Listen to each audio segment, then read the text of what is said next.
things and attitude or things I did in my early 20s that I feel people should do to get them to where they need to be.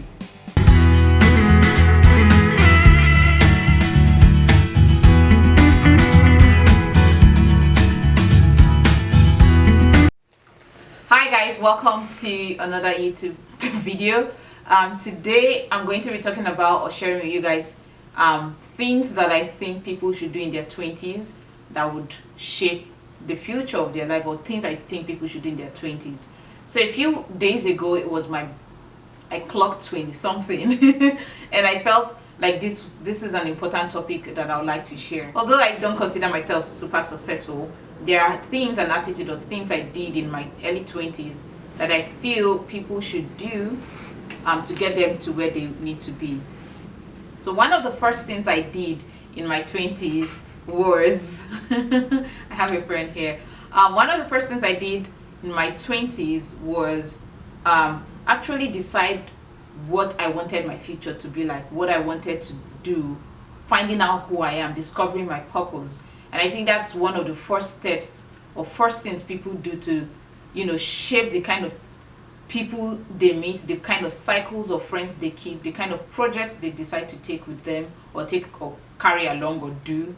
And that's what I did. Ask myself what I wanted to be, who I wanted to be, and that was, or what my purpose in life was, or what future God wanted for me that would shape the future I wanted, or the future I was willing to accept.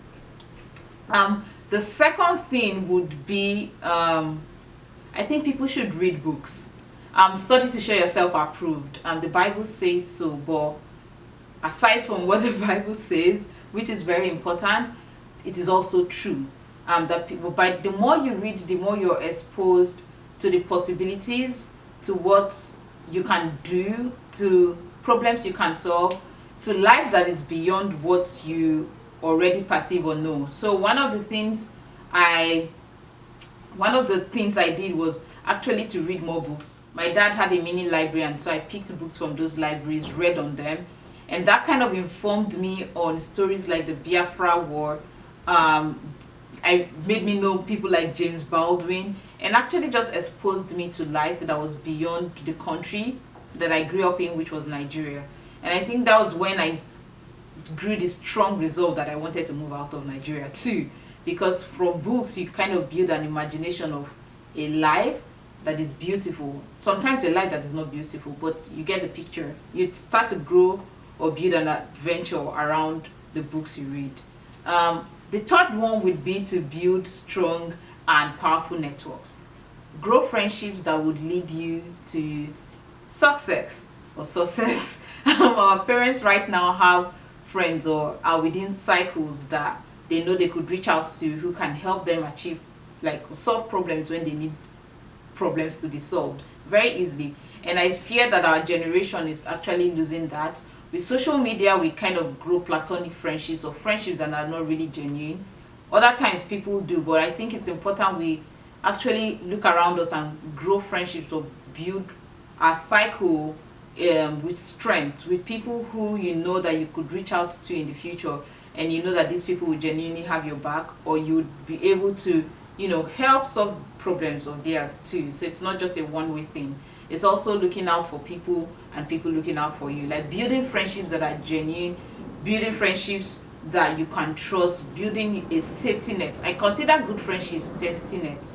I think one of the other things I also say is I count my wealth with my friendships. The friendships I've grown over time, I consider them wealth. And which would lead me to the fourth point. Fourth point would be I think people should try not to go to bed angry. It's a very important trait that I kind of learned recently or in the past year.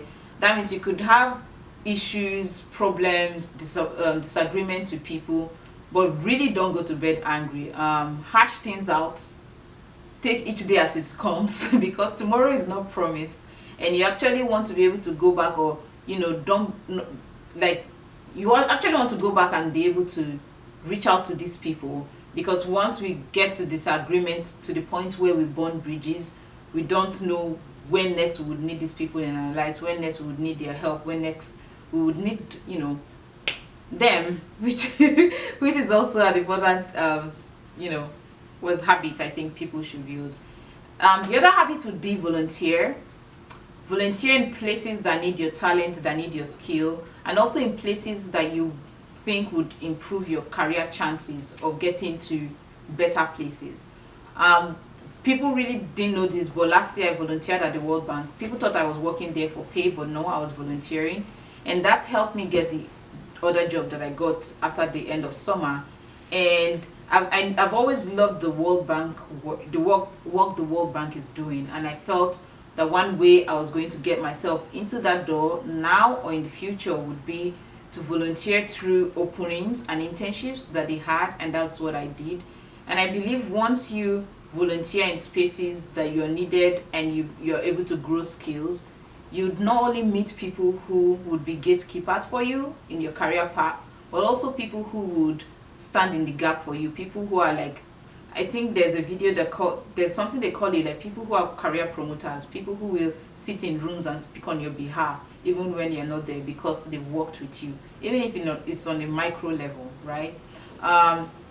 The other skill would be, or the other advice I'll tell people would be to pick up skills. The world is increasingly becoming digitalized, so people are picking skills in coding, programming, like little things like that, data analysis. And since we see this as the future prospect of or where the world is going towards, I would advise that people in their 20s now take their time on Udacity, Coursera, YouTube University, and pick skills that are relevant to the 21st century or 21st century and beyond, to be able to think of ways to solve problems that are not only immediate to their environment but also personal to them. Like, I want to be able to create a website, I should be able to have basic skills to do so. And which would bring me to the other skill: sleep. Sleep. I know we are millennials and we want to achieve everything at once and we try to lose sleep, and I see people give this advice where they say, oh, I sleep 4 hours. Oh, Bill Gates wakes up by 4 a.m., sleeps by 6 a.m. I don't know how that works, but I advise people to sleep. The more sleep you have, the more efficient you are, the more you're able to think and work towards this. I'm giving you guys an advice I didn't do, but when I did it, it was very useful and important to my life and helped me grow. So in your 20s, sleep, because you won't always have that time to sleep as much, and so you need that thing that forces you to be productive, and sleeping is one of them. Sleep, take time to rest. Your rest is as important as anything. Which brings me to the other point, which will be I think I've actually rounded up what I wanted to say, most of it. But build strong friendships, grow the right connections, sleep, read books, you know, understand what you're created for, which is once you understand what you're created for, every other thing will fall into place. And I hope this video was helpful. I think I talk really fast, but I'm learning, and creating YouTube content isn't the easiest thing. Don't forget to like this page. No, don't forget to subscribe. The subscribe button. Don't forget to subscribe, like, share. Follow me on Instagram and Twitter, where you can follow my personal, career, and other passions. Till I see you guys next time. Bye. Hi guys, so I thought this was also going to be a great opportunity to show you guys an item that I recently added to my wardrobe, which is a silky Ankara bonnet. It was gifted to me by this amazing brand called Mio Prints. So I'm just going to briefly show you guys how I style it. I kind of see that the Ankara bonnet is a thing now. I don't really know if it's a outdoor fashion piece, but I love it.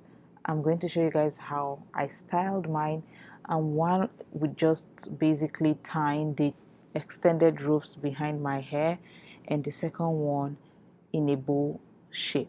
So sit back and enjoy. I hope you guys enjoy this video. Leave a thumbs up. Also comment below what other kind of content you'd love to see on my page. I'm going to really try this year to be consistent with my YouTube page. Creating content isn't easy, and thumbs up to all the vloggers, bloggers, content creators who are constantly making YouTube interesting. I'll see you guys later. Bye.